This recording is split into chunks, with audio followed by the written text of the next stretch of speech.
Musika zaleak badute zerekin gozatu ondorengo egunetan, gaur gaueko 11etan Munoan, udal musika bandak kontzertua eskainiko du. Freskoren Gasteiz, Aranguezen suite klasika, Sibeliusen Finlandia edo Shostakovichen baltza entzun ahal izango dira besteak beste. Baita ere, kontzertuaren barne, Klaus Badelt alemaniarriaren Piratas del Caribe pelikularen banda sonora entzun ahal izango da. Benetan bikaina eta denok aski ezaguna duguna.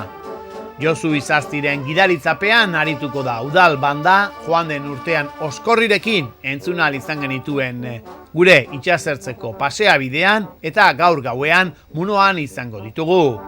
Bihar gaueko 11etan leku berean Dolores San Juan eta Mariachi Tequileño izango ditugu. Hauek Mexikotik datoskigu, Guadalajara, Jaliscoko herrialdetik eta ohiko musika mexikarra egingo digute.